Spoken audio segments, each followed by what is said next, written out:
संथाल परगना में मुसलमानों की आबादी बढ़ने की 3 बड़ी वजहें बताई जा रही हैं। बीजेपी प्रदेश अध्यक्ष बाबूलाल मरांडी के मुताबिक इस इलाके में बड़े पैमाने पर बांग्लादेशी घुसपैठियों का प्रवेश हुआ है।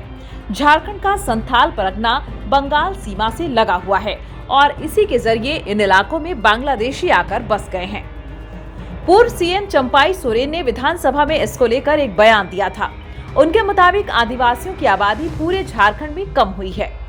यह क्यों हुआ है, इसकी समीक्षा की जानी चाहिए। आदिवासियों को उसके हक और अधिकार मिले तभी बात बन सकती है। संथाल परगना में धर्म परिवर्तन भी आदिवासियों के कम होने की एक बड़ी वजह है। 2017 में सरकार ने इसको लेकर कानून भी बनाया था, लेकिन इसके बावजूद कई जगहों से जबरन धर्म परिवर्तन के मामले सामने आए हैं। अब आपको बताते हैं कि बीजेपी क्यों दे रही इस मुद्दे को तूल। आबादी के इस मामले को बीजेपी विधानसभा से लेकर चुनाव आयोग और राज्यपाल तक के सामने उठा रही है। पार्टी चुनाव से पहले इस मामले को धार देना चाहती है। बीजेपी की इस रणनीति के पीछे 2 मुख्य कारण हैं।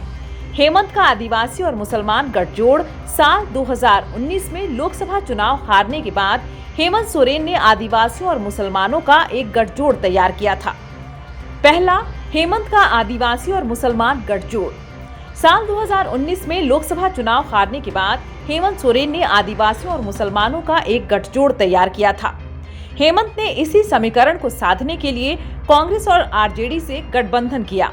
टिकट बंटवारे और मैनिफेस्टो में भी इन्हीं समुदाय को तरजीह दी। हेमंत का यह समीकरण हिट रहा और बीजेपी की सरकार चली गई।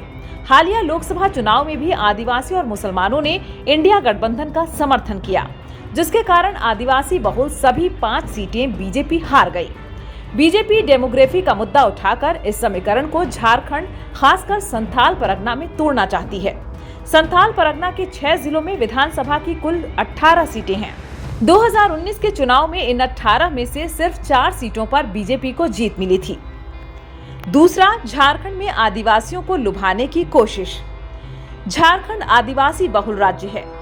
रघुवर दास को छोड़ दिया जाए तो अब तक जितने भी मुख्यमंत्री बने हैं सब आदिवासी समुदाय के ही रहे हैं। राज्य में विधानसभा की 81 में से 28 सीट आदिवासियों के लिए रिजर्व है।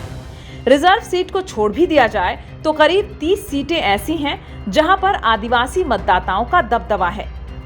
पिछले विधानसभा चुनाव में इन 28 में से सिर्फ 2 सीटों पर बीजेपी को जीत मिली थी। यह दोनों ही सीट खूंटी जिले की थी। हालिया लोकसभा चुनाव में खूंटी में भी बीजेपी को बड़ा नुकसान उठाना पड़ा है। पार्टी के कद्दावर नेता अर्जुन मुंडा यहां से चुनाव हार गए हैं। ऐसे में आदिवासियों को साधना बीजेपी के लिए जरूरी है। यही वजह है कि बीजेपी आदिवासियों के मुद्दों को जोर शोर से उठा रही है। चुनावी साल में झारखंड में आदिवासियों और मुसलमानों की आबादी का मामला तूल पकड़ता जा रहा है। भारतीय जनता पार्टी का आरोप है कि राज्य के संथाल परगना में पिछले कुछ सालों में आदिवासियों की संख्या में कमी आई है, जबकि यहां पर मुसलमान बढ़ गए हैं। पार्टी का कहना है कि यह सब साजिश के तहत हो रहा है। पार्टी ने चुनाव आयोग में भी इसकी शिकायत की है। भौगोलिक तौर पर झारखंड 4 हिस्सों संथाल परगना, कोल्हान, उत्तर छोटानागपुर और दक्षिणी छोटानागपुर में बटा है। संथाल परगना इलाके में झारखंड के 6 जिले गोड्डा, देवघर, दुमका, जामताड़ा, साहिबगंज और पाकुड़ शामिल हैं।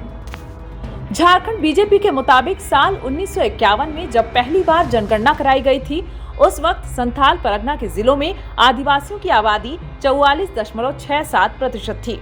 9.44% मुसलमान थे। 45.9% आबादी दलित, ओबीसी और सवर्ण समाज की थी। 1971 में इस आंकड़ों में बढ़ोतरी देखी गई।